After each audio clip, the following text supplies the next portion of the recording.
बिस्मिल्लाहिर्रहमानिर्रहीम। अस्सलाम वालेकुम दोस्तों, Mariz Saleem, welcome to my YouTube channel Novel Orchid. कैसे हैं आप सब लोग? जी तो गाइस, आज हमने रीड करनी है अपने नावल प्यार हुआ था, रिटन बाय ज़ीनिया शर्जील की, एपिसोड नंबर 19। तो उससे पहले अगर आपने मेरे चैनल नावल ऑर्चिड को सब्सक्राइब नहीं किया तो सब्सक्राइब कर लें, साथ में बेल आइकन भी प्रेस कर लें ताकि आने वाली वीडियो आपको मिलती रहे। वीडियो को लाइक शेयर कमेंट करना ना भूलें। चलते हैं किसकी तरफ। वैसे भी जल्दी हम राइटर के साथ जाने वाले।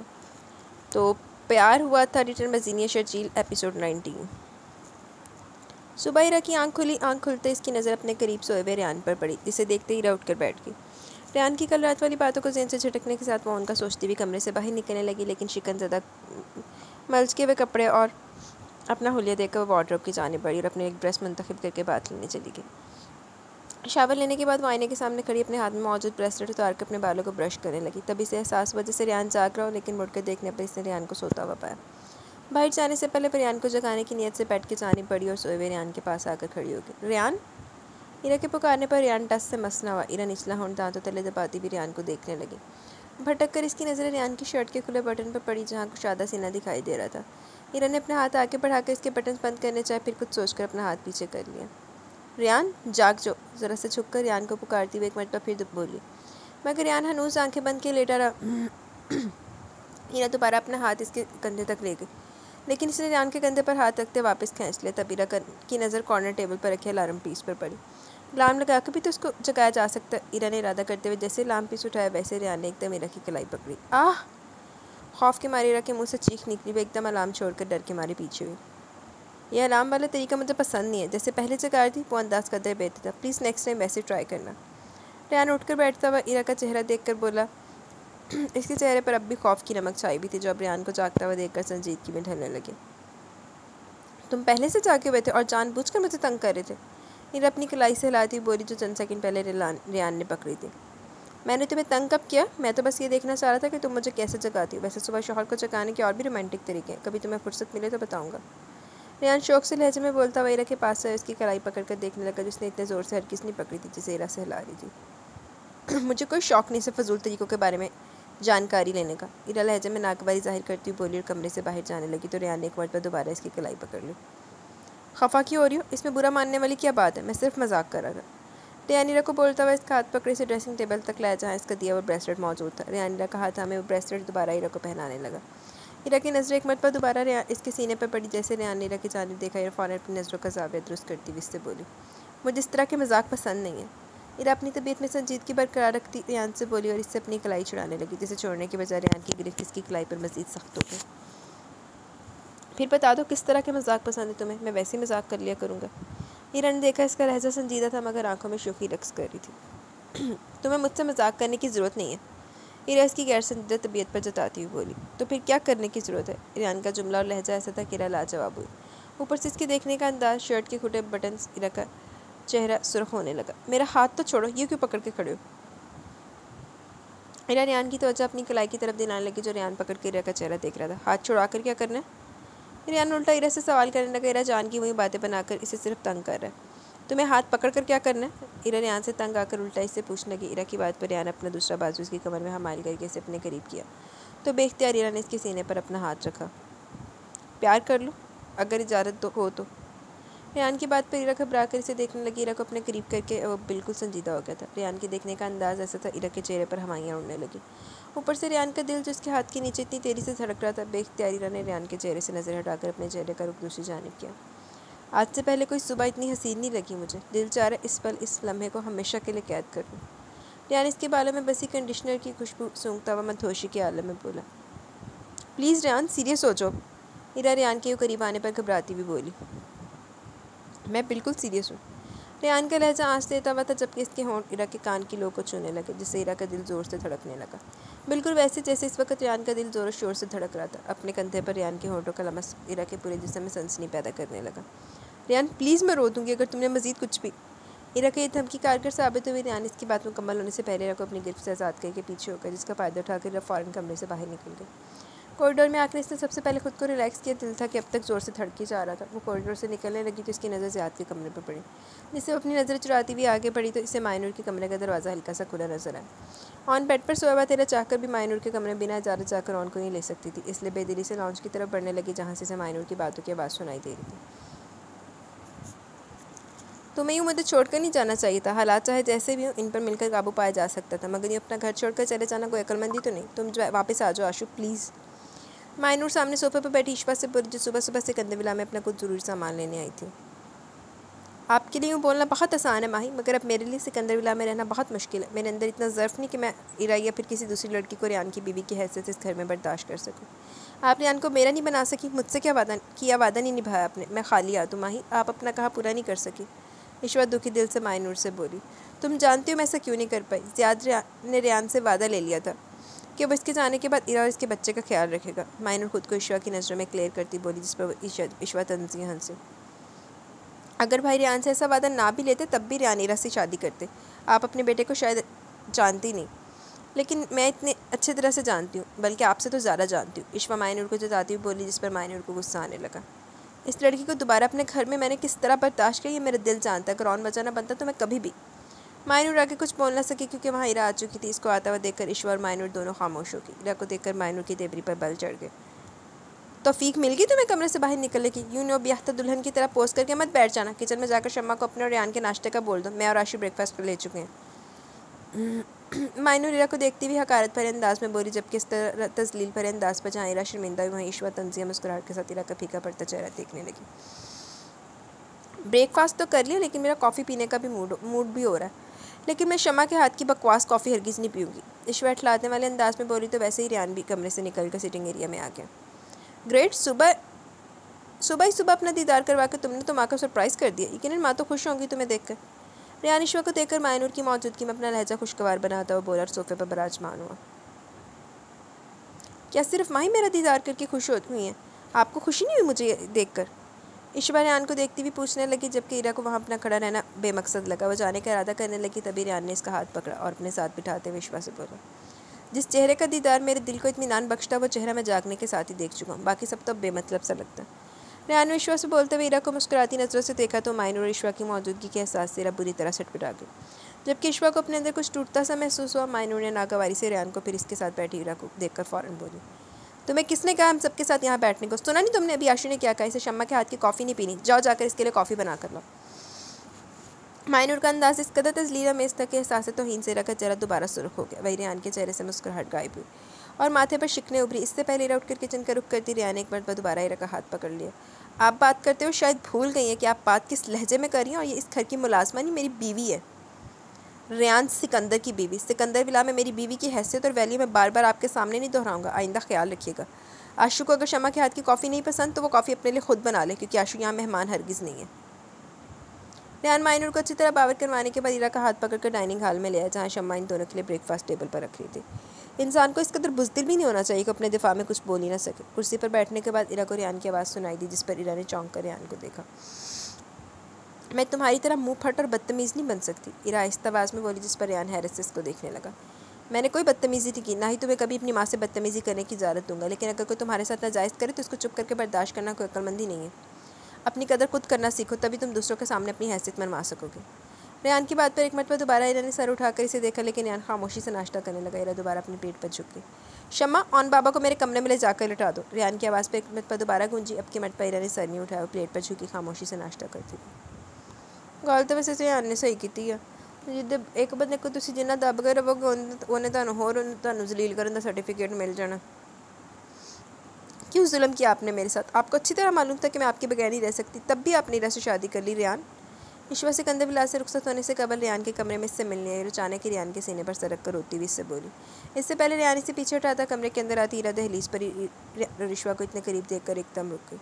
सिर्फ एक लम्हे के लिए इसके चेहरे के तासुरात बदले, मगर अगले पल वो अपने चेहरे के तासुरात को नॉर्मल करती बिना कुछ बोले कमरे से बाहर निकल गई। रियान ने गहरा सांस लेकर रोती ईश्वा को खुद से जुदा किया। हो गया तुम्हारा ड्रामा, देख चुकी है इरा, अब चली जाओ यहाँ से। रियान ईश्वा को खुद से दूर करता हुआ बोला। फिर किड्डा से आना, उन्हें पता किस वजह तो आई मेरे को। आपको मेरी मोहब्बत ड्रामा लगती है? ईश्वा चेहरे पर दुख लिए रियान को देखती हुई इससे पूछने लगी। ये बताओ कि इन सब बातों का कोई फ़ायदा है क्या? अब तुम अच्छी तरह इरा को लेकर मेरी फीलिंग्स के बारे में जानती हो, फिर इन सब बातों का क्या मकसद है? बिलफर्ज अगर इरा की जगह तुम मेरी ज़िंदगी में आ जाती, तब भी तुम खाली हाथ रहती। मनपसंद हस्ती को अपनी ज़िंदगी में शामिल करने के बावजूद तही दामा रह जाना, ये इस तकलीफ़ से बहुत कम है जो तकलीफ़ तुम अभी सह रही हो। मेरी इस बात को अकेले में ज़रूर सोचना। रेहान रिश्वा को अब की बार नरमी से समझाता बोला, मगर इसका ध्यान हीरा की जानब जाने लगा, जो ना जाने इस वक्त इसके रिश्वा के बारे में क्या सोच रही थी। डिनर के बाद रात के वक्त रेहान जब अपने कमरे में आया, दरवाज़ा खोलते इसकी नज़र ईरा पर पड़ी, जो रेहान की आमद पर हड़बड़ाती हुई अपनी शर्ट ठीक करके अब दुपट्टा सेट करती हुई गोद में मौजूद ऑन को बेड पर लटाने लगी। ईरा की बौखलाहट देखकर रेहान समझ के कि इसके आने से कबल ईरा ऑन को फीड करवा रही थी।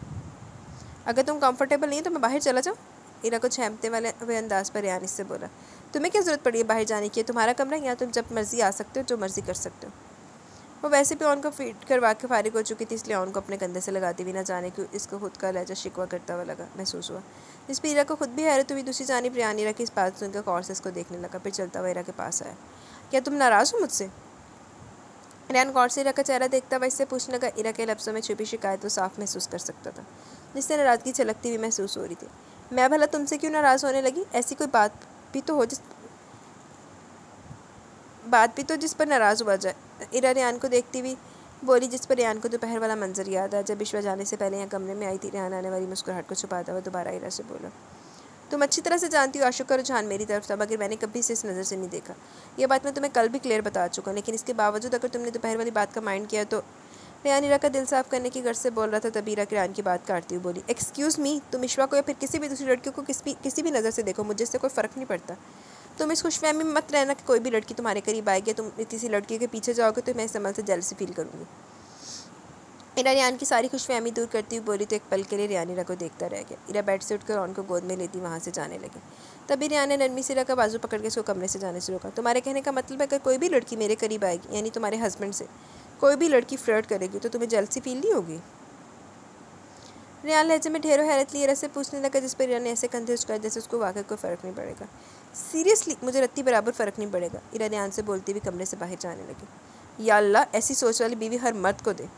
रेहान खुद से बड़बड़ाता हुआ बोला तो ईरा ने नागवार नज़र इस पर डालकर कमरे से बाहर निकल गई। तेरी ही सोचते उन्हें किया, वो तो बेचारे ने कुछ भी नहीं किया। वो गुस्से में रेहान के कमरे से निकल तो चुकी थी, मगर अब इसको समझ नहीं आ रहा था कि रात के वक्त वो ऑन को लेकर कहाँ जाए। मायनूर के कमरे की खुली लाइट और सिस्कियों की आवाज़ ने से अपनी जानी मतवज्जा किया, तो ईरा के कदम खुद ब खुद मायनूर के कमरे की जानी पड़े। दौर फिटरे मुँह तेरे थे, फिर जाकर पुत्र दे दे उन्हें। मेरा ज़ियाद। कमरे के दरवाजे पर खड़ी ईरा ने देखा मायनूर ज़ियाद की तस्वीर को हाथ में लिए आंसू से रो रही थी। ये मंजर देखकर ईरा के अपने दिल पर बोझ सा पड़ने लगा। इतने में मायनूर की नज़र अपने कमरे के दरवाजे पर खड़ी ईरा पर गई, जो ऑन को गोद में लिए इसको देख रही थी। मायनूर ज़ियाद की तस्वीर वहीं बेड पर छोड़कर ईरा के पास आई और इसकी गोद से ऑन को लेती बोली, मेरा ज़ियाद, इसे मेरे पास रहने दिया करो, इसकी खातिर मैं अब तक जिंदा हूँ, ये मेरे ज़ियाद की निशानी है, तुम नहीं जान सकती ये मेरे लिए क्या। मायनूर सोए हुए ऑन को सीने से लगाए ईरा को देखकर बोली तो ईरा परेशान हो गई। आंटी प्लीज़ ऑन को इस वक्त मुझे दे दें, अभी रात हो रही है, आप इसको सुबह ले लीजिएगा, थोड़ी देर में ये जाग जाएगा तो आपको तंग करेगा। वो भला इसलिए तो यहाँ नहीं आई थी कि इसका बेटे इससे ले लिया जाए। ईरा परेशान होती मायनूर से बोली तो मायनूर के माथे पर बल सा आ गया। तू आ जा रहे आंधे कमरे जो बाहर निकल के, तंग करेगा तो इसका हक है, मैं अपने पोते से तंग हो जाऊँ बात तो तब है, जाओ यहाँ से अपने कमरे में, वैसे भी मैं इसको तुम्हारे पास लेने आने वाली थी, यहाँ खड़ी मेरी शक्ल के देख रही हो, जाओ यहाँ से।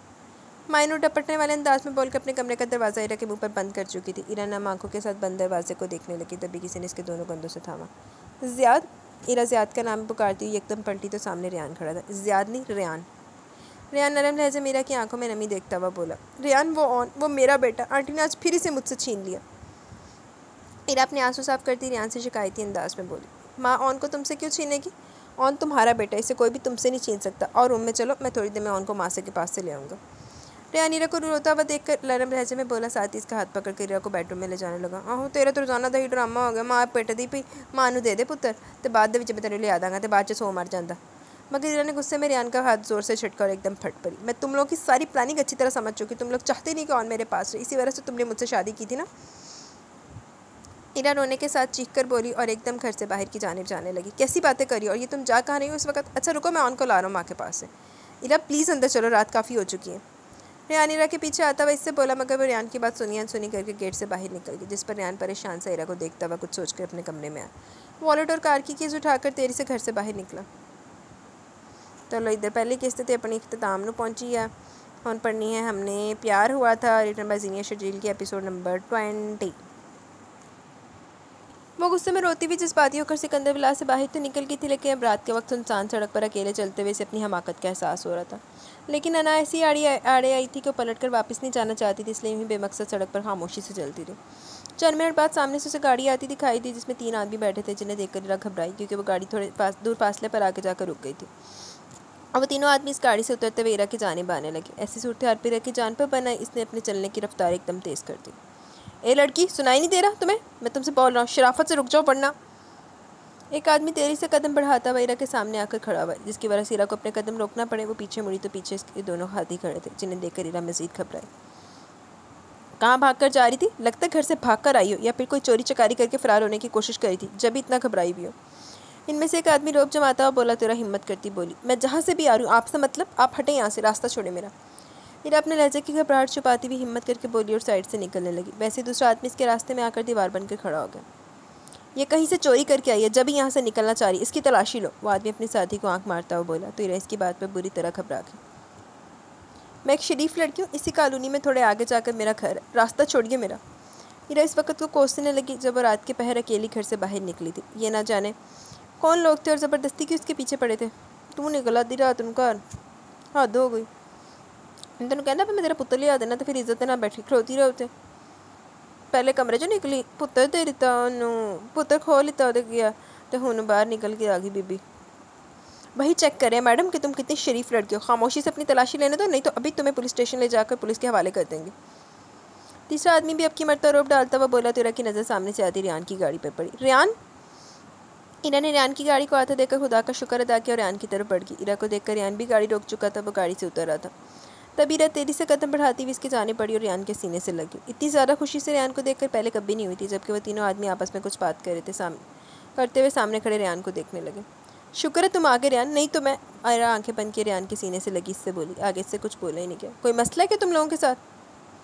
रियान इरा की बात अनसुनी करता इन लोगों को देखकर पूछने लगा। हमें क्या मसला होगा? ये लड़की परेशान लग रही थी, हम तो जानना चाह रहे थे किसके साथ क्या मसला। इनमें से एक आदमी रियान को देखता हुआ बोला। तो रियान इरा को देखने लगा। कुछ गलत किया इन लोगों ने तुम्हारे साथ, या कुछ बोला तो तुम्हें मुझे बताओ।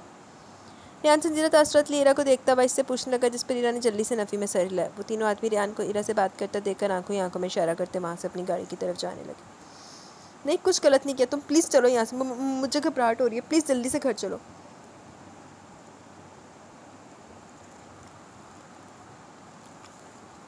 इरा डरती हुई इन तीनों को देखकर रियान से बोली।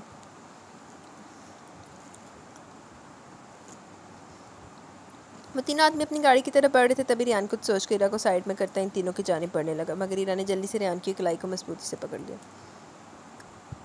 मैं बिल्कुल सही कह रही हूँ, इन्होंने कुछ नहीं कहा। रियान प्लीज़ घर चलो। इरा रियान के चेहरे के तासुर देखकर एक मरतबा फिर बोली, क्योंकि वह किसी किस्म का फसाद या हंगामा नहीं चाहती थी। रियान इरा की बात सुनकर रियान इरा को गाड़ी में बिठाता खुद भी ड्राइविंग सीट पर बैठ गया और खामोशी से कार ड्राइव करने लगा। अड्डी देर से बीबी अन्नी को बाहर आ गई सी कि गड्डी च आया। क्या तुम नाराज़ हो मुझसे? जैसे गाड़ी कार पोर्च में आकर रुकी, इरा रियान को देखती भी इससे पूछने लगी, क्योंकि रियान अभी तक बिल्कुल सीरियस था। यूँ रात को अकेले घर से निकलकर जानती तुमने कितनी बड़ी हमाकत की है? रियान इरा को देखकर इसकी गलती का एहसास दिलाने की नीयत से बोला। अरे मैं बोल तो रही हूँ, इन्होंने कुछ गलत नहीं कहा, वो सिर्फ मुझसे मेरा एड्रेस पूछ रहे थे, अब भूल जाओ ना इस बात को।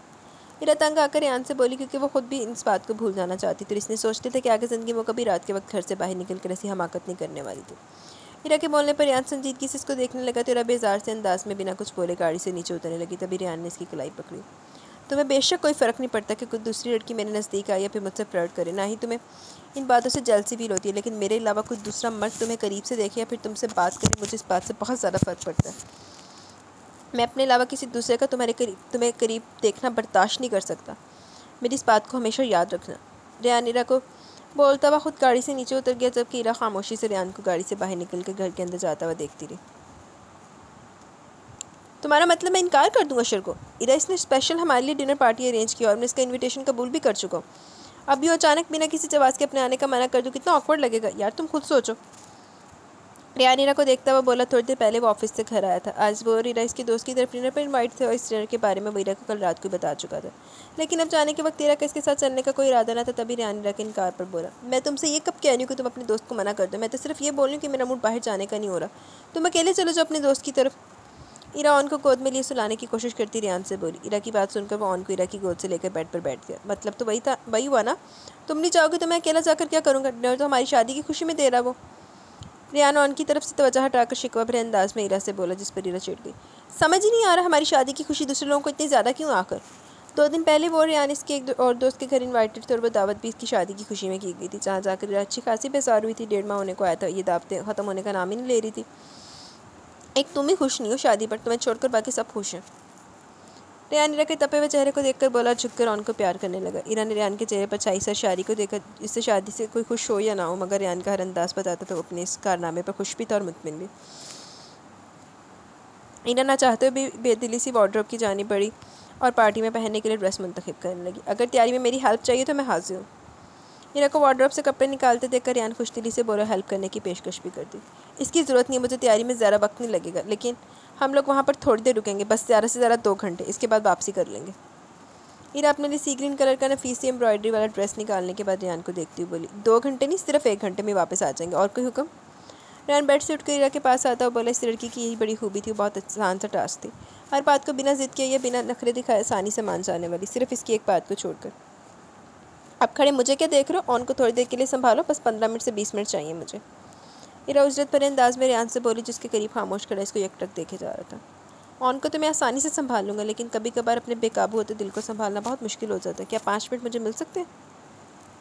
रेहान गौर से इरा का चेहरा देखकर बोलता हुआ इसको अपने बाजू में ले चुका था। रेहान के अचानक इस अमर पर इरा दम्बा खुद जाएगी, वो अपने हाथ की उंगलियों से इसके मलाई जैसे गाल छूता और मदहोशी के आलम में बोला, ऐसा हरगिज़ नहीं है कि तुम मेरे दिल में छुपी मेरी ख्वाहिश से अनजान हो, तुम मेरी नज़रों का मफहूम समझ कर भी मेरी हर बार मेरी जायज़ ख्वाहिश को रद्द कर देती हो। क्या ये मेरे साथ नाइंसाफ़ी नहीं। रेहान इरा के चेहरे के करीब अपना चेहरा लाता नरमी से बोला। रेहान का चेहरा अपने इतने करीब देखकर इरा अपने चेहरे का रुख दूसरी तरफ करने लगी, तभी रेहान ने नरमी से इसका रुख दोबारा अपनी जानिब किया। वो परेशान सी रेहान की आंखों में देखने लगे। ये दूरियां कब नज़दीकियों में बदलेंगी, तुम्हारा दिल कब मेरे मुतल्लिक सोचना शुरू करेगा।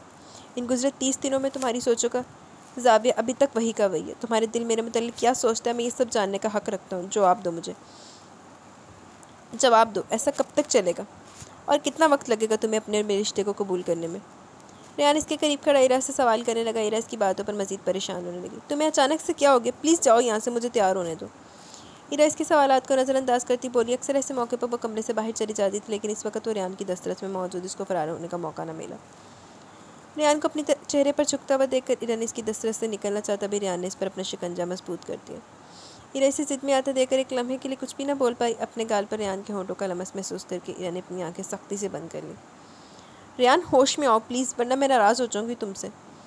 जब रेहान के होंठ इसकी गर्दन को छूने लगे और इसका हाथ इरा के दिल के करीब पहुँचा तो इरा इसे धमकी देती हुई बोली।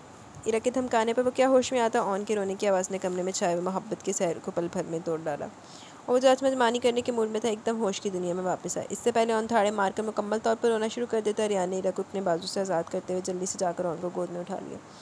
रेहान की नज़र इरा पर पड़ी तो अभी तक रेहान की हरकत पर शॉक्ड खड़ी थी। मैं ऑन को लेकर रूम से जा रहा हूँ, तुम रेडी होकर बाहर आ जाना। रेहान इरा की गैर होती हालत को देखकर बोला और ऑन को गोद में लिए कमरे से बाहर निकल गए। रेहान ने चित्र खांदा खांदा रह गए। अब मैंने ऐसा भी कुछ नहीं कर दिया तुम्हारे साथ कि तुम मुझसे बात करना तो तुम मेरी तरफ नज़र उठाकर देख भी नहीं रही। अशर के घर से वापसी पर ड्राइविंग के दौरान रेहान इरा के रवैये को महसूस करता इससे बोला। इसकी बात पर रेहान को शर्मिंदा करने वाले अंदाज में देखने लगे। क्या हुआ, कुछ गलत बोल रहा हूँ? ऐसा तो कुछ नहीं हुआ। वो भी शर्मिंदा होने वालों में से नहीं था। इरा के देखने पर ढीठ बनकर उल्टा इरा से पूछने का, तुम शुरू से ऐसे हो या फिर बाहर मुल्क की हवा लगने के बाद ऐसे हो गए? इरा रेहान की ढिठाई देखकर इसको शर्मिंदा करती हुई पूछने लगी, जिस पर रेहान को हंसी आ गई। तुमने मुझे बचपन में देखा था, तुम जानती हो मैं बचपन से तुम्हारे लिए किस कदर सीरियस रहा हूँ। ज़ियाद को किसी भी गेम में तुम्हारा पार्टनर बनने नहीं देता था, या अगर वो कभी तुम्हारा पार्टनर बन भी जाता तो मैं इस गेम में किस कदर फड्डा डालता था। रेहान के मुँह से ज़ियाद का जिक्र सुनकर इरा के चेहरे की रंगत फीकी पड़ गई। इसके तासरात एकदम उदासी में ढल गए। रेहान को इसका चेहरा देखकर अपनी बात का एहसास हुआ। इसने इरा की गोद में रखा हुआ हाथ को अपने हाथ से दबाया, जिस पर इरा सर उठाकर रेहान को देखने लगी। ये मेरे दिल की तमन्ना है कि जिस लड़की की मोहब्बत में मेरा दिल बुरी तरह पागल हो बैठा, वो लड़की भी अपने दिल में मेरी मोहब्बत को महसूस करे। इरा ने देखा अपनी बात के आखिर में खुद ही उदासी से मुस्कुराया, मगर वो रेहान की बात पर मुस्कुरा भी न सके। खामोशी से रेहान को देखने लगी। मैं ये नहीं कहता तुम ज़ियाद की यादों को अपने दिल से निकाल कर सिर्फ मेरे मुताल्लिक सोचना शुरू कर दो, बस इतना चाहता हूँ इस बात को भी अपने जहन में रखो कि तुम्हारी ज़िंदगी में अब मैं भी मौजूद हूँ। रेहान की बात सुनकर इरा की आंखों में हल्की सी नमी उभरी तो रेहान ने इसके हाथ पर अपना हाथ हटा लिया और स्टीयरिंग व्हील पर रखकर ड्राइविंग करने लगा। इसने गाड़ी की स्पीड काफ़ी स्लो की हुई थी। थोड़ी देर बाद खामोशी से गुजरने के बाद इरा को रेहान की आवाज़ फिर सुनाई दी। ज़ियाद की याद अब भी आती है ना तुम्हें? रियान की बात सुनकर वो इसकी जानिब देख नहीं सकी, बिना कोई जवाब दी शीशे से बाहर मनाजिर को देखने लगी। तुम चाहो तो मुझसे इसकी बातें कर लिया करो। रियान की अगली बात पर गर्दन मोड़कर रियान को देखने लगी, जिसकी बजाय सामने देखता हुआ बिल्कुल संजीदगी से ड्राइविंग कर रहा था। दोनों के दरमियान एक बार फिर से खामोशी छा गई। ये तुम कहाँ जा रहे हो रियान? ये रास्ता घर की तरफ नहीं जाता। इरा चौंक कर थोड़ी देर बाद रियान से बोली, अभी तो मैं घर लेकर नहीं जा रहा, बल्कि ऐसी जगह लेकर जा रहा हूँ जहाँ मुझे ये अंदाज़ा हो जाए कि तुम मुझ पर किस हद तक भरोसा करती हो। मोहब्बत ना सही, तुम्हारा मुझ पर यकीन कितना, आज ही आजमा लेने में क्या हर्ज है? आजमा लेने में क्या हर्ज है? रियान की बात इरा को समझ में नहीं आई, ना ही इसने समझने की कोशिश की। रियान प्लीज़ घर चलो, पहली देर हो चुकी है, ऑन परेशान हो रहा होगा। इरा खुद परेशान होकर ड्राइविंग करते रियान से बोली, ऑन इस वक्त वैसे भी माँ के पास ही होता है, तुम्हें इसकी टेंशन लेने की ज़रूरत नहीं है। रियान की बात सुनकर इरा खामोश हो गई। रियान भी खामोशी से ड्राइविंग करने लगा। यहाँ क्यों लाए हो मुझे रियान? तुम अच्छी तरह से जानते हो फिर भी। गाड़ी रुकने पर इरा ताज्जुब करती रियान को देखती हुई बोली, गाड़ी से उतरो। रियान इरा के सवाल के जवाब में बोला तो इरा हैरतज़दा होकर रियान को देखने लगी, जैसे इसने कुछ गलत सुना हो। कुत्थे लाया उन्होंने? मैं गाड़ी से उतरूँ? क्या मतलब है तुम्हारा? तुम क्या चाह रहे हो? मैं कोई मजाक करने का टाइम है? घर लेकर चलो मुझे अभी इसी वक्त। इरा रियान को देखकर गुस्सा जब्त करती परेशान होकर बोली, मगर रियान इरा की बात सुने अनसुनी करके खुद गाड़ी से बाहर निकला। इरा की जानिब का दरवाज़ा खोलता हुआ इसे बालों से पकड़कर गाड़ी से बाहर निकालने लगा। तुम करने क्या चाह रहे हो रियान? तुम जानते हो मुझे बचपन से खौफ आता है गहरे समंदर को देखकर। इरा अपनी गैर होती हालत पर काबू पाती हुई रियान को देखकर इसे याद दिलाने लगी, जब मैं तुम्हारे साथ हूँ तो तुम्हें इस बात का यकीन होना चाहिए कि मैं तुम्हें कुछ नहीं होने दूंगा, राइट? चलो शाबाश, अब हम ज़रा दूर नहीं, बस इस पॉइंट तक जाएंगे। रियान इरा को बारू से पकड़कर ज़बरदस्ती बड़ी बड़ी सीढ़ियाँ उतारता हुआ इसे रेतली मिट्टी पर ले आया, जहाँ से थोड़ी दूर समंदर की लहरें शोर मचा रही थी, जिनकी आवाज़ पर इरा को अपना दिल खौफ से बंद होता हुआ महसूस हुआ। तुम पागल तो नहीं हो गया? छोड़ो मेरा हाथ। तुम क्यों कर रहे हो मेरे साथ इस तरह? तुम अच्छी तरह से जानते हो कि मुझे इस गहरे पानी को देखकर डर लगता है, मैं मर जाऊंगी खौफ से। छोड़ो मुझे। इरा गुस्से में रियान से अपना हाथ छुड़वाती हुई ज़ोर से चीखी। वो आंखों में गुस्सा और खौफ के तासुरात लिए रियान को देखने लगी। तुम्हें मुझ पर भरोसा है या नहीं है? रियान इरा का चेहरा देखता हुआ संजीदगी से पूछने लगा। नहीं है। सुना तुमने? कोई भरोसा नहीं है मुझे तुम पर। मैं मरना नहीं चाहती, जीना चाहती हूँ अपने बेटे के लिए। अब वापस घर चलो।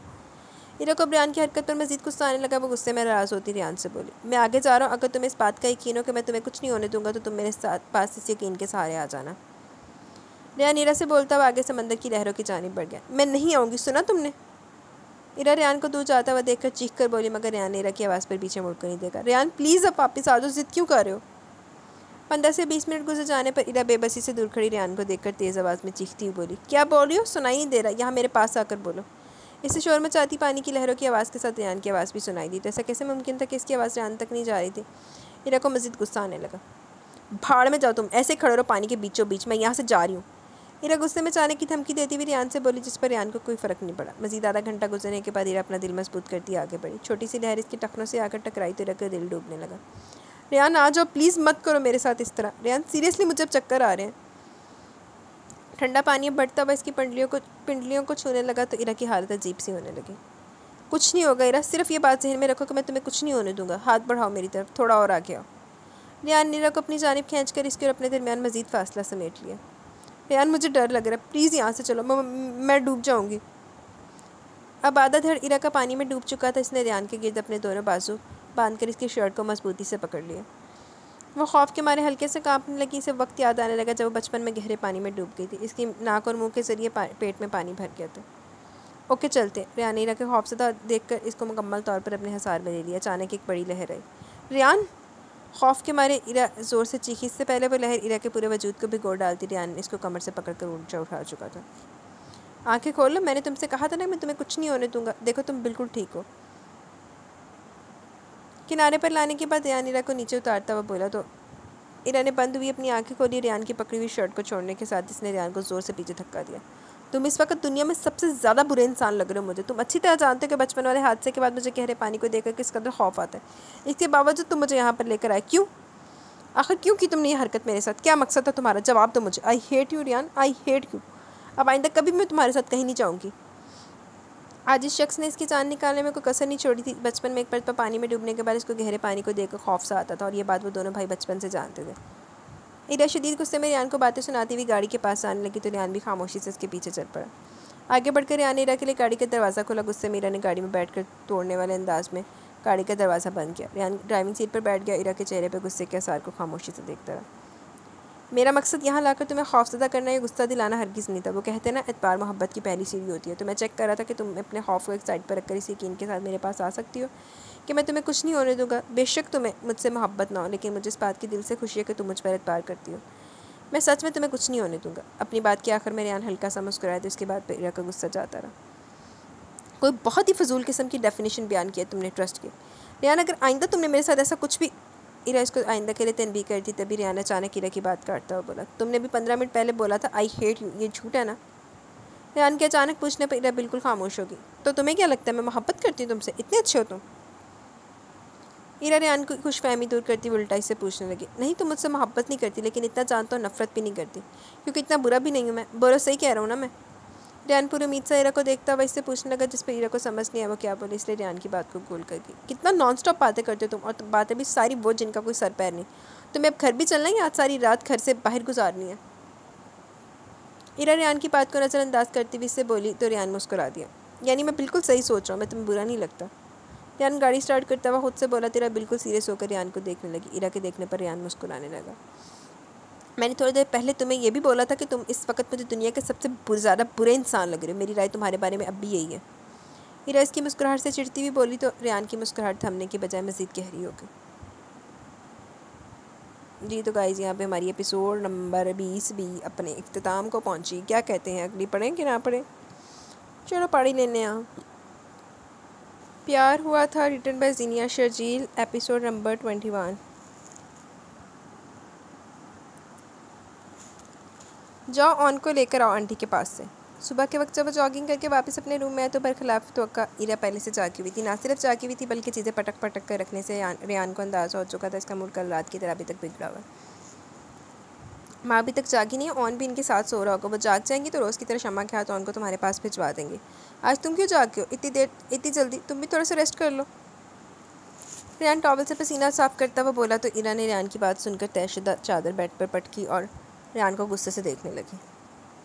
तुम अभी आंटी के कमरे में जाकर ऑन को ला रहे हो, फिर मैं खुद जाकर अपने बेटे को ले आऊँ?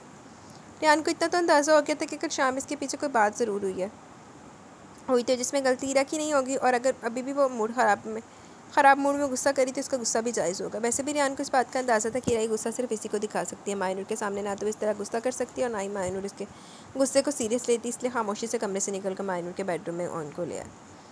आराम से यार, क्या कर रही हो? क्यों इसकी नींद ख़राब कर रही हो? इरा जो ऑन को रेहान से लेकर बेड पर लटाने के बाद इसका डायपर चेक कर रही थी, रेहान इरा को टोकता हुआ बोला, क्या मैं कुछ नहीं कर सकती? मेरा हक नहीं है मेरे अपने बेटे पर?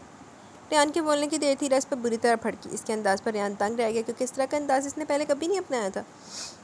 कल शाम जब ऑफिस से आया तो मायनूर इरा के रवैये से इतना तो जान गया कि कोई बात ज़रूर है, लेकिन रात में इरा के पूछने पर इरा ने इसको कुछ नहीं बताया। बिगड़े हुए मूड के साथ वो सो गई थी। इरा ऊंची आवाज़ में, मत बोलना, मैंने इसलिए ऑन को यहाँ लेकर नहीं आया कि इसकी नींद डिस्टर्ब हो। अगर माँ ने तुम्हें कुछ बोला तो मुझे इल्म होना चाहिए असल बात का। प्लीज़ यूँ अपना खून चलाने के बजाय मुझे बताओ कि माँ ने तुम्हें क्या बोला। रेहान आहिस्ता आवाज़ में और संजीदा लहजे में इरा से पूछने लगा, जिस पर इरा इससे बोली, आंटी को सिर्फ इतना बता दो कि ऑन मेरा बेटा है, मेरा। इरा अपनी उंगली अपने सीने पर रखती हुई बावर करवाने वाले अंदाज में बोली, तो रेहान खामोशी से उसको देखने लगा। उसकी माँ मैं हूँ, इसको मैं इस दुनिया में लेके आई हूँ। ऑन इनका पोता है, वो इसको प्यार कर सकती है, इसे अपने पास रख सकती है, मगर मेरे बच्चे पर हर बात को लेकर अपना हक नहीं जता सकती। ये बात तुम आंटी को ऑफिस जाने से पहले बता देना। इरा रेहान से बोलती हुई ड्रेसिंग रूम में चली गई, तो रेहान सोए हुए ऑन पर एक नज़र डालकर कमरे से बाहर निकल गया। इसका रुख किचन की तरफ था, जहाँ शम्मा नाश्ता तैयार कर रही थी। शम्मा, कल मेरे ऑफिस जाने के बाद घर में क्या हुआ था?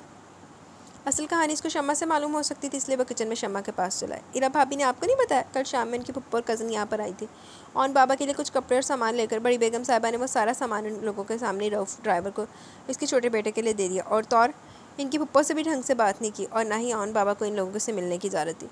इन लोगों के जाने के बाद इरा भाभी बेगम साहिबा के रवैये पर काफ़ी दिल बर्दाश्त हो रही थी। शम्मा से सारी तफसील जानने के बाद रेहान को मायनूर के रवैये पर काफ़ी अफसोस हुआ। इसने अपने ट्राउज़र में रखे वॉलेट से चंद हज़ार के नोट निकाले। लाख लानत है भाई मायनूर दी ज़िंदगी दुते।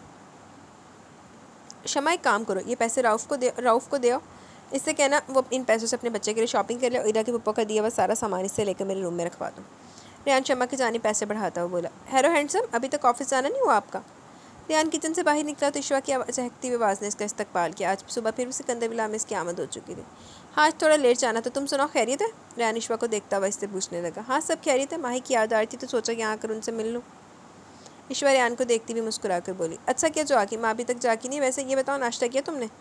रेहान अपने कमरे के बंद दरवाजे पर नज़र डालकर ईशवा से पूछने लगा, नहीं किया भाई, अभी आपके साथ ही करूँगी।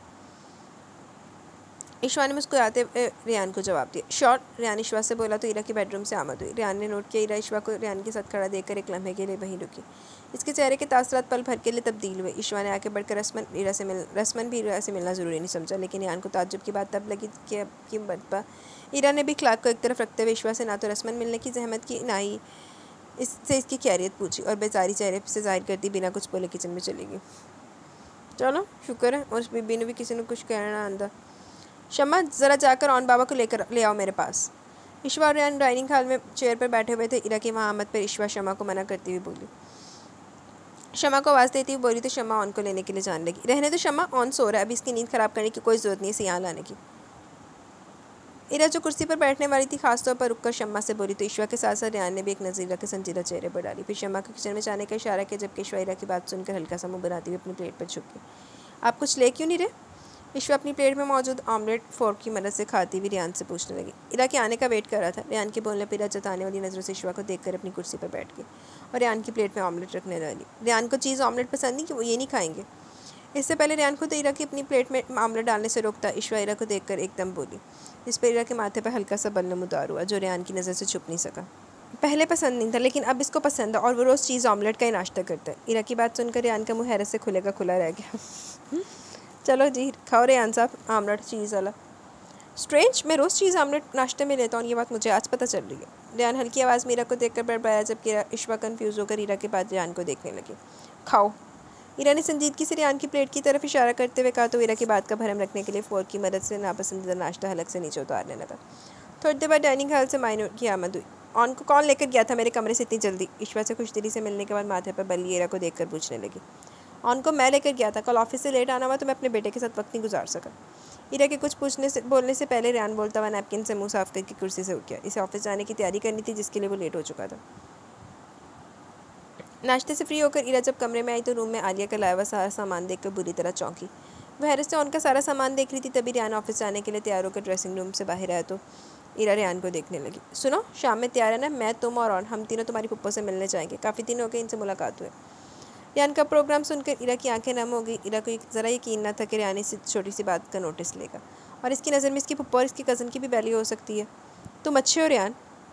बेसाख्ता ईरा के मुँह से जुमला निकला। ईरा की इस बेसाख्ती पर रेहान एकदम हंसा। कितना अच्छा, मैं ज़रा सही से बताओ। वो ईरा के चेहरे को बहुत तवज्जो से देखता हुआ इससे पूछने लगा। बहुत अच्छे हो। ईरा अपने जिस बात पर काबू पाकर नम आंखों को साफ करती हुई दोबारा बोली। लेकिन तुम ज़रा भी अच्छी नहीं हो। मैंने सिर्फ आशुक के सामने तुम्हारी बात का भरम रखने के लिए वो ऑमलेट खाया था, जिसका जायका सोचकर अभी भी मुझे मतली हो रही है। आइंदा मैं ऐसा हरगिज़ नहीं करूँगा, ओके?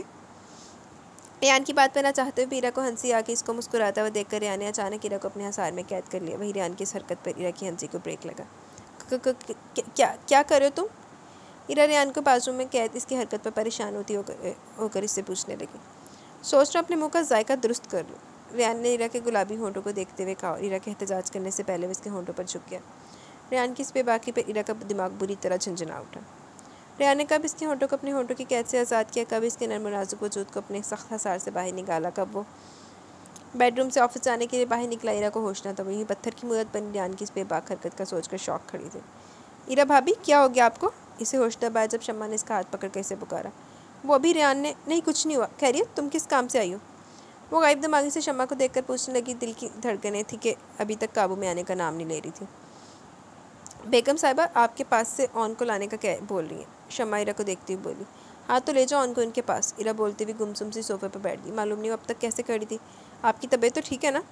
शम्मा फिक्र करती हुई ईरा से पूछने लगी। हाँ ठीक है, तुम ऑन को ले जाओ। ईरा के बोलने पर शम्मा ऑन को कमरे से लेकर चली गई। तब इसका मोबाइल बजने लगा। ईरा ने मोबाइल की स्क्रीन पर रेहान का नाम जगमगाता हुआ देखा तो नए सिरे से इसके दिल में अजीब सा शोर बरपा हुआ। क्या तुम्हारी हार्ट बीट भी अभी तक मेरी हार्ट बीट जितनी फास्ट चल रही है या अब नॉर्मल हो चुकी है? मोबाइल कान से लगाते से रेहान की संजीदा आवाज़ सुनाई। रेहान तुम बहुत बदतमीज़ इंसान हो। ईरा बुरा मानती भी रेहान से इतना ही बोल पाई, जिस पर रेहान ने गहरा सांस लिया। थोड़ी देर पहले तक वो अच्छा इंसान था, लेकिन अब एक ज़रा से अमल से बदतमीज़ इंसान बन चुका था। और अगर इस बदतमीज़ इंसान का दिल मज़ीद बदतमीज़ी करने का चाहे तो क्या तुम इस बदतमीज़ इंसान को बदतमीज़ी करने की इजाज़त दोगी? रेहान के पूछने पर ईरा के गाल सुर्ख होने लगे। ईरा ने बिना कोई जवाब दिए लाइन काट दी। तो चंद सेकंड बाद ईरा के मोबाइल पर मैसेज आया। रेहान के मैसेज पर इसने दोबारा मोबाइल उठाया। तो फिर तुम्हारी इस खामोशी को मैं हाँ समझूँ? वैसे रोज़ ऑफिस जाने से पहले अगर मैं इसी तरह अपने मुँह का जायका ठीक कर लिया करूँ तो मैं डेली नाश्ते में चीज़ ऑमलेट खाने के लिए तैयार हूँ। मैसेज पढ़ने के बाद इरा ने मोबाइल की स्क्रीन को ऐसे खुला जैसे वो मोबाइल ना हो बल्कि रियान हो। अब अगर तुमने मुझसे कोई भी फजूल बात की है, मुझे कोई भी फजूल हरकत की, तो मैं तुमसे सच में खफा हो जाऊँगी। इरा ने रियान को धमकी भरा मैसेज सेंड किया, मोबाइल वापस टेबल पर रख दिया। अल्लाह माफ़ करे, तुम्हारी सास तो कोई ऐसी बदलिहाज और बदइखलाक किस्म की औरत है जिसकी कोई हद नहीं। अरे इजाज़त कैसे दे दी आज इस औरत ने तुम्हें ऑन को लेकर यहाँ आने की। आलिया अपने कानों का हाथ लगाती हुई इरा से मायनूर के बारे में बोली तो इरा आलिया की बात के जवाब में फ़ौरन कुछ ना बोल पाई। वो बेड पर बैठी हुई तज़ीन को देखने लगी जो उनको बेड पर लटाई से खेलने में मसरूफ़ थी। रियान के इन्फॉर्म करने पर वो दोपहर में ड्राइवर के साथ ऑन को लेकर अपनी पप्पो की तरफ आ गई थी। छोड़े पप्पो, इनकी बातों का बुरा मत माना करे। कल वैसे भी इनकी तबीयत कुछ ठीक नहीं थी, इसलिए वो चिड़चिड़ेपन का मुजाहरा करके, वरना तो ऐसी कोई बात नहीं। रियान ने इनको ऑफिस जाने से पहले मेरे प्रोग्राम का बता दिया था और वैसे भी सुबह से घर में इश्वा आई हुई है, इसलिए इनका ध्यान भी ज़रा भटके और मैं ऑन को लेकर आपके पास आ गई।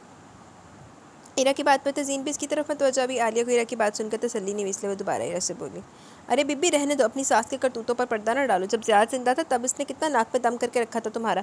मुझे लगा था कि बेटे की मौत के गम में इस नकचड़ी बुढ़िया के मिजाज में कुछ नरमी आ गई होगी, मगर नहीं, वो तो और ज़्यादा बदइखलाक हो चुकी है। मालूम नहीं अभी भी कैसा सलूक करती होगी तुम्हारे साथ। वैसे रियान का रवैया तो अच्छा है ना तुम्हारे और ऑन के साथ। आलिया इरा से रियान के बारे में पूछने लगी, जिस पर इरा गहरा सांस लेती हुई बोली, वो छोटी सी छोटी बात का ख्याल रखने वाला अच्छा इंसान है। ऑन को तो ऐसे प्यार करते लगता ही नहीं ऑन ज़ियाद का बेटा, और वो मेरा भी ख्याल रखता है। इरा ने मुस्कुराकर आलिया को जवाब दिया तो आलिया को तसल्ली हुई। देखा, मैंने सही फैसला किया था तुम्हारी रियान से शादी करवा के। तुम ही बस सितारे थे बिला वजह के। मुझे तो शुरू दिन से वो लड़का अच्छा लगा था। ना सिर्फ तुम्हारा और ऑन का ख्याल रखता था बल्कि तज़ीन को भी बहन बोलकर भाई वाला हक अदा किया इसने। आलिया की बात सुनकर इरा बुरी तरह चौंकी। तो क्या मतलब भाई वाला हक अदा किया? इरा ना समझने वाले अंदाज में आलिया को फिर तज़ीन को देखने लगी तो अब की मत पर तज़ीन इरा से बोली, क्या तुम्हें रियान भाई ने नहीं बताया? इन्होंने मेरी रुखसती के लिए अच्छी खासी रकम पप्पो को दी है।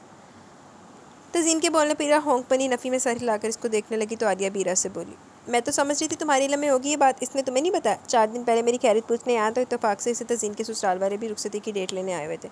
इनके जाने के बाद इसने तज़ीन के लिए 10 लाख का चेक की रकम का चेक मुझे दिया। मैंने लेने से लाख मना किया, मगर इसने मुझे कहकर चुप करवाया कि तज़ीन इसके लिए बहनों जैसी है। आलिया की बात पर इरा खामोश हुई तो तज़ीन एकदम इरा से बोली, इरा वो तो तुम्हें ज़ियाद भाई की ज़िंदगी में कभी कभी नाइटमेयर्स आते थे, अब तो नहीं आते? तज़ीन इरा की खामोशी देखकर इससे पूछने लगी तो इरा की त्वचा रियान से ज़ियाद की जानिब चली गई। नहीं, अब मुझे वैसे कोई ख्वाब नहीं आते, सब कुछ ठीक है। इरा तज़ीन को देखती हुई बोली, रियान से शादी के बाद ये पहला मौका था जब वो फुर्सत से अपने पप्पो के घर बैठी हुई थी, इन लोगों से बातें करी थी। सब कुछ ठीक रही, तुम्हारे ऊपर भी है। तुमने मुझे पहले भी बताया था ना, जो रियान भाई की कज़न इश्वा, वो शुरू से रियान भाई को पसंद करती है, तुम्हें अब इस लड़की से मोहतात होकर रहना चाहिए। तज़ीन की बात पर खामोशी से तज़ीन को देखने लगी जबकि आलिया तज़ीन पर बरस पड़ी। इसके ज़हन में उल्टी सीधी बातें डालने की ज़रूरत नहीं है और यौन को इरा को दे दो। बच्चे को अब नींद आ रही है और जाकर रात के लिए खाने का ज़रा इत्माम के साथ तैयारी करो। आज जान खाना यहीं खाएगा। आलिया के गिरकने पर तज़ीन ऑन को गोद में उठाकर इरा की गोद में थमाती हुई दोबारा बोली, मैं इसके दिमाग में कोई उल्टी सीधी बात नहीं डाल रही हूँ। अभी आप खुद भी इसकी सास के बारे में गुलफिशानी करी थी, तो क्या फिर इसकी सास ये नहीं सोच सकती कि मेरा पोता अब जब मेरे घर में आ ही गया तो क्यों ना मेरी भांजी भी हमेशा के लिए इस घर में आ जाए। तज़ीन बोलते हुए कमरे से बाहर निकल गई। छोड़ो, इस बावली की बातों पर ध्यान मत दो। ऑन को मुझे दे दो, मैं सुला देती हूँ, तुम भी थोड़ी देर आराम कर लो। आलिया इरा के चेहरे पर सोच की परछाइयाँ देखती हुई बोली तो इरा ऑन को आलिया के हवाले करके बेड पर लेट के इसके ज़हन में तज़ीन की बातें चलने लगी। क्या हुआ, अच्छा लग रहा हूँ? आलिया के घर से वापसी पर ड्राइविंग के दौरान तीसरी मिनट पर इरा का देखना रियान की नज़र से छुप न सका, इसलिए अब की मिनट पर रियान इरा को देखता हुआ पूछने लगा, मुझे नहीं, मेरी पप्पो को अच्छे लगने लगे हो। काफ़ी सारी तारीफ़ें करी थी तुम्हारी, और आज मुझे ये भी पता चला कि तुमने तज़ीन को भी बहन बना लिया। इरा अपनी गोद में मौजूद ऑन को देखती हुई इससे बोली, जिस पर रियान हंसा। तज़ीन को इसकी शादी पर गिफ्ट तो देना था, मैंने सोचा अमाउंट दे दूँ, वो खुद अपने लिए मनपसंद चीज़ ले लेगी जो इसको मुनासिब लगेगी। वैसे तज़ीन को भी बहन बना लिया से क्या मतलब है तुम्हारा? और दूसरी बहन कौन है मेरी? रियान ड्राइविंग करता हुआ इरा से पूछने लगा, इश्वा, वो भी तो बहन है ना तुम्हारी? इरा ख़ास तौर पर इश्वा के नाम पर जोर देती हुई बोली, जिस पर रियान को हंसी आ गई। हाँ, मैं तो उसको बहन ही समझता, मगर मसला ये कि वो मुझे भाई कबूल नहीं करती। रियान इरा को तंग करता हुआ मज़े से बोल के इरा को देखने लगा। इसकी बात पर इरा के चेहरे पर संजीदगी के आसार नुमाया होने लगे थे। तो इसमें भी कसूर तुम मर्दों का ही होता, तुम्हें भी शुरू से इसको इतना ज़्यादा फ्री नहीं करना चाहिए था। इरा रियान को देखकर काफ़ी संजीदगी से बोली, फ्री करने की क्या बात है? वो बचपन से मेरे और ज़ियाद के साथ पली बड़ी है। जैसे ज़ियाद इसको अपनी बहन समझता था, वैसे मैंने भी इसको अपनी बहन समझा। अब ये तो इसकी समझ का कसूर है कि इसने मेरी मोहब्बत को किस अंदाज़ में लिया। रियान भी सीरियस होकर ड्राइविंग करता इरा से बोला, जिस पर इरा का मुँह बन गया। जहर लगती है मुझे ऐसी ओवर टाइप की लड़कियाँ जो बिला वजह अपने कज़न से फ्री हो जाती हैं। इरा ने रियान के सामने अपनी राय का इजहार करना ज़रूरी समझा, जिस पर रियान खामोश रहा। वो दोनों सिकंदरबला पहुंच चुके थे। गाड़ी रुकने पर रियान चेहरे पर मुस्कुराहट से इरा को देखने लगा। क्या हो गया, मुस्कुरा क्यों रहे हो? रेहान की मुस्कुराहट देखकर इरा रेहान से यूँ बेमकसद मुस्कुराने की वजह पूछने लगी। तुम आशु से जेलस हो रही हो ना, क्योंकि वो मुझे भाई नहीं समझती। रेहान इरा की गोद से ऑन को लेकर प्यार करता हुआ गाड़ी से नीचे उतर गया। इरा रेहान के जुमले पर गौर करती गाड़ी में बैठी जम के रेहान के दरवाज़ा खोलने पर भी गाड़ी से बाहर निकला। मैं क्यों ईश्वर से जेलस होने लगी? मेरी बला से वो तुम्हें लाइक करे या फिर कुछ भी करे, मुझे इससे कोई फ़र्क नहीं पड़ता। इरा रेहान की खुशफहमी दूर करती बोली तो रेहान के तासुरात संजीदगी में ढल गए। सीरियसली तुम्हें कोई फ़र्क नहीं पड़ता? रेहान ऑन को गोद में उठा एक मरतबा दोबारा इरा को देखता हुआ सीरियस होकर पूछने लगा। मुझे फ़र्क पड़ेगा ही क्यों भाई, मेरा क्या लेना देना ईश्वर से? मैंने इस दिन भी तुमसे कहा था कि तुम इसको वक्त हो या फिर वो तुमसे फ्री हो, तब भी मुझे इस बात से कोई फ़र्क नहीं पड़ने वाला। इरा रेहान का उतरा हुआ चेहरा देखकर बोलती हुई घर के अंदर जाने लगी। इरा समझ गई थी कि अब इसको ईश्वा का नाम लेकर तंग करेगा, लेकिन इरा रेहान पर यही तासुर देना चाहती थी कि इससे बात से बिल्कुल तंग नहीं थी। चलो अच्छा हुआ तुमने इस बात को अभी से क्लियर कर दिया। मैं बिला वजह सोचकर परेशान हो रहा था कि आशु से बेतकल्लुफ़ होकर बात करने पर कहीं तुम बुरा ना मान जाओ। वैसे तुम्हारी इतला के लिए अर्ज़ है कि अगर तुम्हारी नंद यानी मेरी कज़न रात में ही स्टे करेगी। रेहान इरा को इतला देता हुआ ऑन को गोद में लिए घर के अंदर दाखिल हो गया, जबकि ईश्वा को सिकंदर बिला में मौजूदगी का सुनकर इरा का मुंह हलक तक कड़वा हो गया। कितना ही अच्छा होता कि ईश्वा इसकी आमद से पहले यहाँ से जा चुकी होती, वो भी मरे मरे कदमों से रेहान के पीछे घर के अंदर दाखिल हुई। लिविंग रूम में मायनूर के साथ ईश्वा को देखकर इरा का चेहरा मजीद मुरझा सा गया। इसने बहुत आहिस्ती से मायनूर को सलाम किया। आ गई तुम सैर सपाटे करके? लाओ भाई रेहान, ऑन को तो मुझे दे दो। इतनी याद आ रही थी मुझे अपने पोते की, और आशु भी बार बार तुम्हारा पूछ रही थी। बीवी बच्चे और ससुराल वालों को तो तुमने टाइम दे दिया, अब थोड़ा टाइम मुझे और आशु को भी दे दो। मायनूर रेहान से उनको गोद में लेती हुई इरा को नज़रअंदाज करके शिकवा भरे लहजे में रेहान से बोली। अब मेरा टाइम आप लोगों के लिए, ख़ासतौर पर आशु के लिए। सोई क्यों नहीं तुम? अभी तक ये मत बोलना कि तुम मेरा ही वेट करी थी। रेहान बेतकल्फ़ी से बोलता हुआ वहीं ईश्वा के बराबर में सोफे पर बैठकर ईश्वा से पूछने लगा। ऐसा ही है रेहान, मैं आपके आने इंतज़ार में अभी तक जाग रही थी। माही तो मुझे सुबह से टाइम दे रही है, लेकिन आपको तो फुर्सत ही नहीं है। ईश्वा एक सरसरी नज़र इरा पर डालती हुई रेहान से बच्चे की तरह शिकवे करने लगी, जबकि वही दूसरे सोफे पर मायनूर उनको गोद में लिए बैठी रेहान और ईश्वा की जानिब देखकर मुस्कुराने लगी। तुम क्यों खड़ी हो? तुम्हें क्या बैठने के लिए स्पेशली क्या जाएगा, बैठ जाओ। रेहान इरा को देखता हुआ बोला, जो वहीं खामोशी से खड़ी सबके चेहरे के तासुरात देख रही थी। रेहान के बोलने पर मायनूर और ईश्वा का मुंह बन गया। शायद वो दोनों नहीं चाहती थी वो वहाँ इन लोगों के साथ बैठे। नहीं, आप लोग बातें करें, मैं थक गई हूँ, रेस्ट करूँगी। इरा रेहान को देखकर बुझे दिल से बोलती हुई बेडरूम की तरफ बढ़ गई। बेडरूम में आकर इसने अपने कपड़े चेंज किए और बेड पर लेट की से काफ़ी देर तक ईश्वा, मायनूर और रेहान के हंसने और बातें करने की आवाज़ें आती रही। घड़ी अब रात की 2 बज रही थी। रेहान अब भी अपने कमरे में नहीं आया। इरा बेड पर लेटी हुई बेचैनी से करवट बदलने लगी। बेशक रेहान और इसके ताल्लुक में अब तक शौहर बीवी वाली बेतकल्लुफ़ी कायम नहीं हो पाई थी। इसकी बड़ी वजह इरा का गुरेज था, लेकिन इसके बावजूद रेहान को इस वक्त अपने बेडरूम में मौजूद होना चाहिए था। इरा ना चाहते हुए भी जाकर रेहान के आने का इंतज़ार करने लगी। इसे कभी भी ज़्यादा ईश्वा की बेतकल्फ़ी पर एतराज़ नहीं हुआ था, लेकिन रेहान की ईश्वा से बेतकल्फ़ी न जाने कि उसको एक आंख नहीं भा रही थी, और वो चाहकर भी अपने जज्बात का इजहार रेहान के सामने खुलकर नहीं कर पा रही थी। थोड़ी देर बाद एलईडी की ऊंची आवाज़ से इसको अंदाज़ा हो गया कि वो लोग अब मूवी या कोई शो देख रहे थे, लेकिन मायनूर को तो लेट जागने की आदत न थी। ऑन का नींद का सोचकर वो लाजमी ऑन को लेकर अपने रूम में चली गई होगी। तो क्या फिर इस वक्त वहाँ हॉल में ईश्वा और रेहान ही मौजूद थे? ये सोचकर इरा को मज़ीद बेचैनी होने लगी, लेकिन इसमें हिम्मत न थी कि कमरे से बाहर जाकर देखती, इसलिए खामोश लेटी रही। यूँ काफ़ी देर लेटे लेटे न जाने कब इस पर नींद की देवी मेहरबान हुई, तो इरा को एहसास न हुआ। हाँ, कुछ देर बाद वह नींद में अपने चेहरे पर उंगलियों का लमस और फिर अपने गालों पर होंठों का लमस साफ महसूस कर सकती थी, मगर नींद से बोझल आंखें खोलने की इसमें सकत न थी।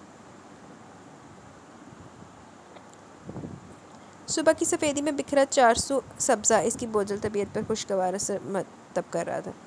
घासी से पैरों के नीचे सबज मखमल की मानिद महसूस हो रही थी। चेहरे पर पड़ने वाली नमी के नन्हे नन्हे कतरे फूलों की पत्तियों समेत इसके चेहरे पर बिखरते नीचे गिरे, जिन्होंने इसे बंद आंखें खोलने पर मजबूर कर दिया। यूँ सुबह सवेरे इसके चेहरे पर फूलों की पत्तियां बखेरना भला और किसकी आदत थी? ज़ियाद। हल्के से लब हिलते इसने अपनी पूरी आंखें खोली तो सामने ज़ियाद की बजाय रेहान को खड़ा पाया, जो मुस्कुराता हुआ इसकी तरफ देखकर अपना हाथ इसकी जानिब बढ़ा रहा था। रेहान की जानिब अपना हाथ बढ़ाने की बजाय इरा की निगाहें ज़ियाद को तलाशने लगी। ज़ियाद इरा को अपने आप से दूर जाता हुआ दिखाई दिया। थोड़ी देर पहले अपनी तबीयत पर छाई खुशगवारी अचानक कहीं गुमसी होगी। इसके वजूद में एकदम थकन सी उतरने लगी। वो परेशान होकर रेहान की जानिब देखने लगी, जो अभी भी इसकी जानिब हाथ बढ़ा इसकी का मुंतज़िर था। इससे पहले वो रेहान की जानिब अपना हाथ बढ़ाकर इसके हाथ थाम लेती। अचानक ही रेहान का हाथ किसी ने स्वानी हाथ में थाम लिया। रेहान नहीं। नींद में बेसाख्ता इरा के मुंह से निकला और ख्वाब टूटने पर वो उठकर बैठ गई। इस वक्त वो रेहान के बेडरूम में लेटी हुई कोई ख्वाब देख रही थी। बहुत दिनों बाद इसको कोई ऐसा ख्वाब दिखाई दिया था जिसके बाद इसकी कैफियत अजीब सी होने लगी थी। सुबह हो चुकी थी, मगर रेहान इस वक्त भी अपने कमरे में मौजूद ना था। इरा अपने लागर वजूद को घसीटती हुई वॉशरूम चली गई। जब वो फ्रेश होकर वॉशरूम से बाहर निकली तो खुद को आईने में देखने लगी। वो भी मुरझाई हुई सी लग रही थी। कमरे से बाहर निकल कर इसने लॉन की तरफ रुख किया।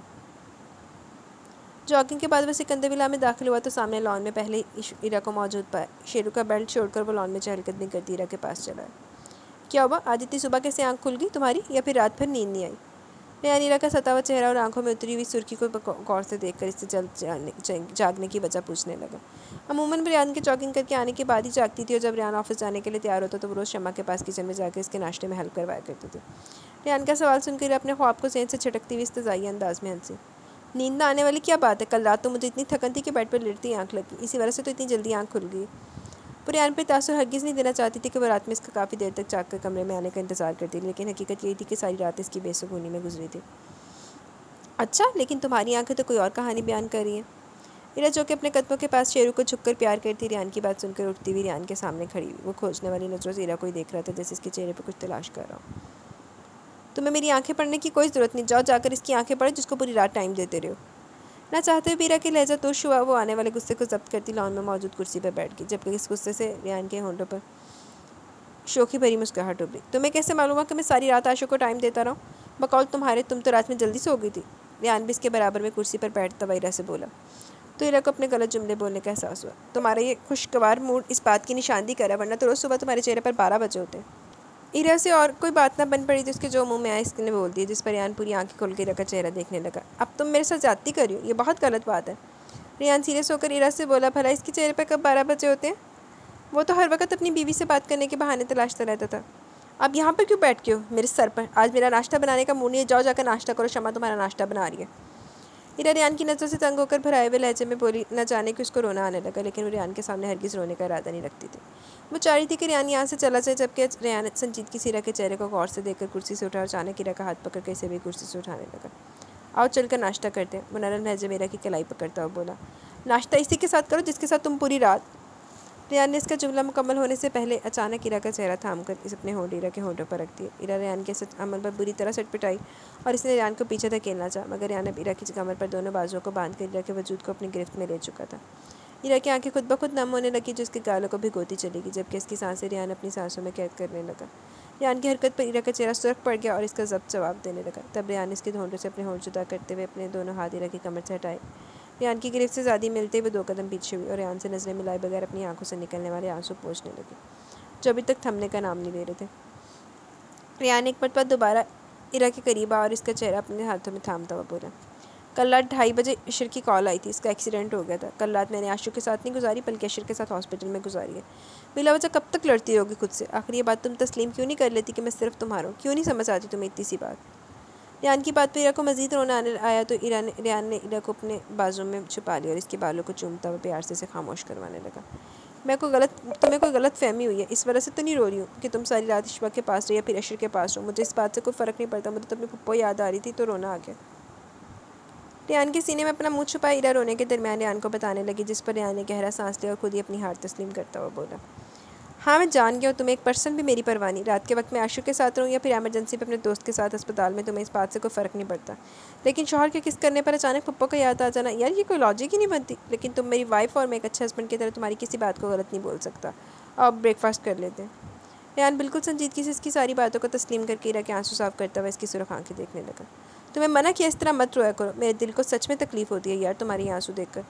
वो ईरा की सुर्ख आंखों को देखकर इसका चेहरा थामे बारी बारी इसकी आंखों को चूमने लगा। रेहान के समय पर ईरा ने इसे खुद से दूर नहीं किया, बल्कि ईरा की नज़र शेरू पर पड़ी, जो नीचे घास पर बैठा हुआ इन दोनों को खामोशी से देख रहा था। ईरा के देखने पर रेहान भी शेरू को देखने लगा।